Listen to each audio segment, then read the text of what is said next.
하나님 말씀 디모데전서 1장 12절에서 20절 말씀입니다. 나를 능하게 하신 그리스도 예수 우리 주께 내가 감사함은 나를 충성되이 여겨 내게 직분을 맡기심이니 내가 전에는 비방자요 박해자요 폭행자였으나 도리어 긍휼을 입은 것은 내가 믿지 아니할 때에 알지 못하고 행하였습니다. 우리 주의 은혜가 그리스도 예수 안에 있는 믿음과 사랑과 함께 넘치도록 풍성하였도다. 미쁘다 모든 사람이 받을 만한 이 말이여, 그리스도 예수께서 죄인을 구원하시려고 세상에 임하셨다 하였도다. 죄인 중에 내가 괴순이라. 그러나 내가 긍휼을 입은 까닭은 예수 그리스도께서 내게 먼저 일체 오래 참으심을 보이사 후에 주를 믿어 영생 얻는 자들에게 본이 되게 하려 하심이라. 영원하신 왕 곧 썩지 아니하고 보이지 아니하고 홀로 하나이신 하나님께 존귀와 영광이 영원 무궁하도록 있을지어다. 아멘. 아들 디모데야, 내가 네게 이 교훈으로서 명하노니 전에 너를 지도한 예언을 따라 그것으로 선한 싸움을 싸우며 믿음과 착한 양심을 가지라. 어떤 이들은 이 양심을 버렸고 그 믿음에 관하여는 파선하였느니라.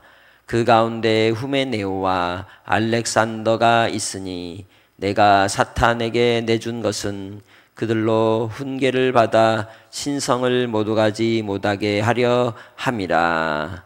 아멘.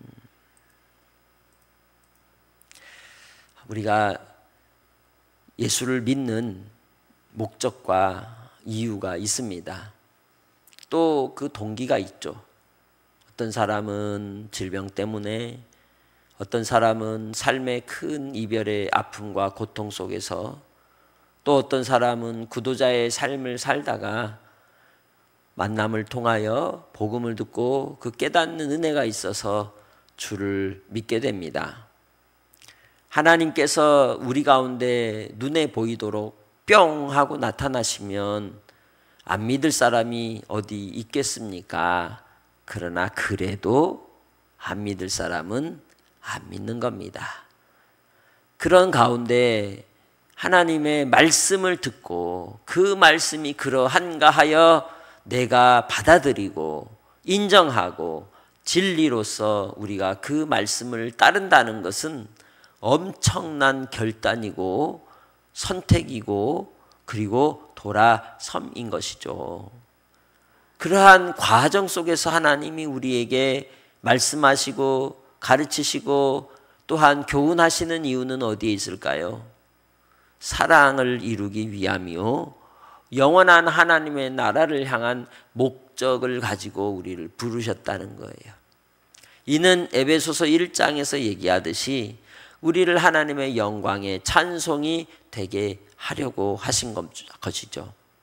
그러기에 내가 신앙생활을 하는 방향도 잘 잡아야 하는 겁니다. 공부를 할 때에도 또 어떤 일을 할 때에도 목적 설정, 목표 설정이 제대로 되지 않으면 배가 어디로 가요? 산으로 가는 거예요. 이 사람 얘기 듣고 저 사람 얘기 듣고 이 얘기 저 얘기 짬뽕이 되면 제대로 레시피가 나오지 못하고 맛있는 음식이나 명확한 가치와 의미를 가진 그런 내용물이 나오지 않는 거죠.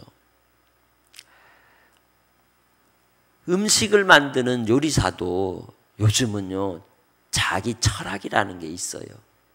그 음식 안에는 자기의 온 힘과 열정과 인생을 갈아 넣어서 만들고자 하는 그 자기만의 삶의 의미가 주어져 있는 겁니다.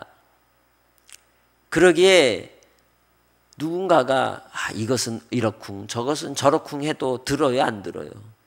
왜? 나의 가치이고 나의 의미이기 때문에 그런 거예요.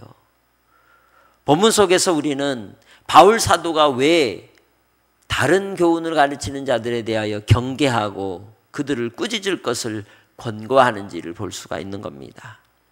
그의 인생에서는 하나님을 알지 못하고 살아왔던 삶의 무지함 때문에 저지른 죄가 있었기 때문입니다. 그는 하나님을 너무도 잘 안다고 생각을 했어요. 유대교회 안에서 열심당원이었고, 그래서 예수 믿는 사람들은 이단이요 죽일 사람들이라고 생각했기에 그들을 잡아들이는 일을 당연하게 여겼던 겁니다. 그의 인생의 목표는 오직 하나님을 바르게 섬기고 하나님을 따르는 것으로 생각했던 삶이었습니다.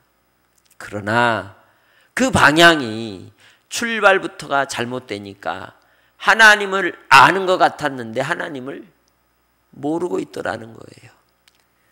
구약의 말씀을 달달달 읽고 그 말씀을 묵상하는 사람이었지만 그 말씀 속에 담긴 하나님의 가리키는 방향을 보지 못하고 그저 그 말씀을 통하여 주시는 그 율법적인 요구와 명령만을 마음에 두어서 옳고 그름만 따지면서 누군가를 잡아들이는 일을 했던 것이죠. 한마디로 선생되기를 좋아했던 겁니다. 에베소에 나타난 이 거짓 교사들도 그 모습이었던 거예요. 가르치는 것만 하려고 하는 거예요. 훈계만 하려고 하는 거예요. 삶을 통하여 그에게 주신 주의 말씀의 교훈을 이루어내는 일에는 힘쓰지 않았다는 거죠. 우리는 어떨까요? 내가 믿는 예수, 내가 신앙하는 그분을 섬기며 믿음으로 살아갈 때 나의 삶을 통해 정말 열매가 맺습니까? 그 열매를 맺는 삶을 위해 우리는 어떻게 살아야 할까요? 오늘 말씀 속에서 깨닫는 은혜가 있으시기를 바랍니다. 12절에 말씀합니다. 나를 능하게 하시리 그리스도 예수 우리 주께 내가 감사함은 나를 충성되이 여겨 내게 직분을 맡기셨다라고 고백하고 있습니다. 자기는 어떤 사람인데요? 비방자, 박해자, 폭행자, 죄인 중에 괴수인데 자기가 예수를 만나기 전에 어떤 인생이었는지를 분명하게 그는 자기의 몸에 각인시켜 놓고 살았습니다. 항상 시작할 때는 나는 죄인 중에 괴수입니다. 나는 박해자였습니다. 폭행자였습니다. 비방하는 자였습니다. 라고 시작을 한다는 거예요. 그래서 우리가 예수를 믿고 믿음 생활할 때 순간순간마다 내 고백의 시작은 무엇이어야 하느냐? 주님, 제가 전에는 이런 놈이었어요. 그런 나를 구원해 주신 주의 은혜를 생각하니 너무 감사합니다로 시작을 하는 게 맞는 거예요. 그게 우리의 출발이어야 한다는 거죠. 바울 사도의 기도가 항상 하나님 아버지 앞에 나아갈 때 그는 그렇게 시작을 했던 겁니다. 그럼에도 불구하고 하나님께서는 긍휼을 베푸시고 은혜를 주셨다는 거죠. 그것은 우리에게 소망이 되는 겁니다. 내가 어떤 죄를 지어도 하나님께서 돌이키는 자에게는 무엇을 주신다? 긍휼과 은혜를 주신다는 거예요. 그 모델이 바로 자기라는 거예요. 날 좀 봐라. 그런 노래, 날 좀 보소, 날 좀 보소, 날 좀 보소. 왜 보라 그래요? 동지서 딸이라? 바로 죄인 괴수 예수님을 부인하던 나를, 예수님 믿는 자를 잡아 옥에 넣던 나를 하나님이 불쌍히 여기셔서 충성되게 하시고 직분까지 맡겨주셨다는 거예요. 내가 잘나서 직분을 얻었나요? 내가 잘나서 주의 일을 감당하나요? 전혀 그렇지 않다는 거예요. 하나님이 불쌍히 여기신 은혜라는 것이죠. 그러기에 우리가 해야 될 일이 뭘까요? 바울 사도가 이러한 고백을 하는 이유가 뭘까요? 그것은 바로 주님이 맡기신 일, 그건 내가 당연히 해야 될 일입니다 라고 고백할 수 있는 마음의 태도를 가지고 있기 때문이죠. 우리도 주님 안에서 주의 일들을 감당할 때 드러내고 자랑하는 자가 아니라 겸손히 받들며 그 뜻을 이루어가는 주의 충성된 일꾼들이 되시기를 바랍니다. 하나님께서는 이 일을 위하여 어떤 분이심을 14절에 이야기합니까? 주의 은혜가 넘치시는 분이요 사랑도 넘치시는 분이라는 거예요. 그래서 내 안에 주의 은혜와 믿음과 사랑이 풍성해지니 어떤 죄인을 만나고 어떤 사람을 만나도 다 뭐 해줄 수 있는 거예요? 포용하고 복음을 전하고 그들을 구원하는 일을 두려워하지 않는 거예요. 내가 어떤 자였으니까?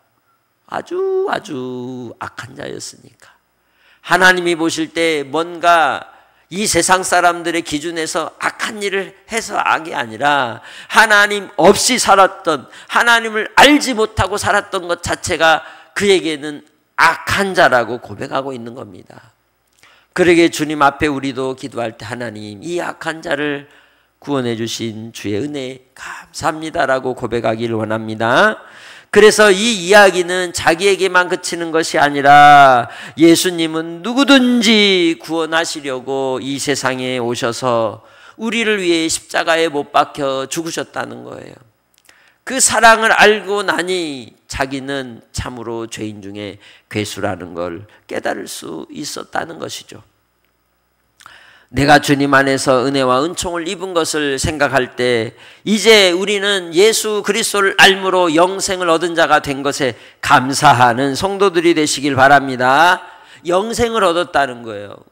중요한 것은 예수를 믿음으로 영생 얻은 자가 되었다는 거예요. 그러면 이제는 영생 얻은 자로 사시기를 바랍니다. 영생 얻은 자로 나 자신을 인식하고 살아가야 한다는 거예요. 나의 위치가 바뀌었다는 거예요. 나의 신분이 바뀌었다는 거예요. 영생을 얻은 자로 살기에 주께서 우리를 위해 오래 참으심으로 우리에게 은총을 베풀어 주신 것처럼 나도 어떻게 해야 된다? 오래 참을 줄 알아야 한다고 말씀하는 것이죠. 하나님께서 그 일을 위하여 나에게 예수 복음을 들려주셨고 그 예수님의 사랑을 주셨다는 거예요. 그러니 우리가 하는 실수 중에 하나가 뭐예요? 내가 참을 만큼 참았어. 그리고는 뭐예요? 버럭 하게 된다는 거예요. 누구나 마찬가지죠. 그래서 주님 안에서 우리는 어떤 마음을 가져야 되겠습니까? 하나님 앞에 우리가 엎드리고 부복하며 주의 은혜와 은총 아니고선 살 수 없는 인생임을 나 자신이 스스로 뭐 해야 돼요? 자각하고 고백하고 시인하고 인정하고 살아야 한다는 것이죠. 우리 주님은 어떤 분이십니까? 영원하신 왕이십니다. 그리고 홀로 하나이신 하나님 아버지이십니다. 그러기에 그분께만 영광을 돌리는 삶이 되어야 할 줄로 믿습니다. 그 일을 위해서 자기도 이렇게 살았다는 거죠. 그러니 아들 디모데야 너도 이렇게 나처럼 따라와라 얘기하는 것이죠. 그가 보여준 본이 무엇입니까? 선한 싸움을 싸우라는 거죠. 그 바른 교훈, 주께서 주신 교훈의 말씀을 따라서 끝까지 선한 싸움을 싸우라는 거예요. 주의 계시의 말씀, 예언의 말씀을 따라 너의 가는 길을 가라는 것입니다. 세상이 요란하고 아무리 멍멍이가 짖어도 기차는 가듯이 우리는 우리의 길을 가는 겁니다. 비방하고 폭행하고 그리고 또 박해를 받아도 우리는 가는 겁니다. 왜? 예수 안에서 의의 옷을 입은 사람들이기 때문입니다. 그렇기에 주님 안에서 선한 싸움을 끝까지 싸워 의의 면류관을 쓰는 성도들이 되시길 바랍니다. 그래서 바울 사도가 믿음을 지켰다고 얘기하죠. 착한 양심을 가지라고 또한 디모데에게 얘기하고 있습니다. 왜? 박해가 오고 시련이 오니까 믿음 생활을 하던 사람들이 양다리를 걸치는 거예요. 흑색지대에 회색지대에 인간이 되고 많은 거예요. 이것도 아니고 저것도 아니고 자기의 신분을 숨기며 사는 인생들이 나타난다는 것이죠. 그들은 뭘 버린 것과 같다? 양심을 버린 것과 같다는 거예요.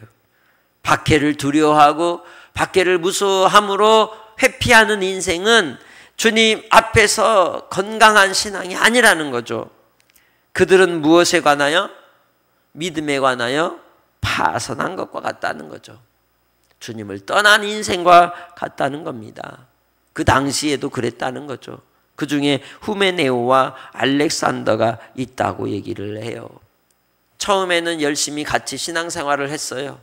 말씀도 함께 나누고 은혜도 나누고 기도할 때 응답도 받고 성령 충만함의 경험도 하고 전도하여 영혼을 구원하는 일도 감당했어요.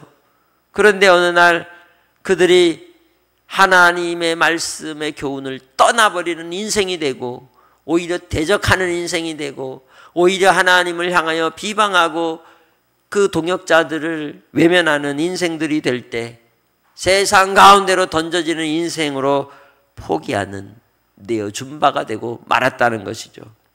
그래서 바울 사도가 20절 뭐라고 얘기합니까? 내가 사탄에게 내줘 버렸다 얘기하죠. 함께 할 수 없더라는 거예요. 왜? 하나님의 영광을 가리우는 모습이 나타나기 때문이라는 거죠. 우리는 좁은 길을 가는 인생이에요. 좁은 문으로 들어가는 인생이에요. 좁고 협착한 길을 가는 삶을 살아가고 있는 인생입니다.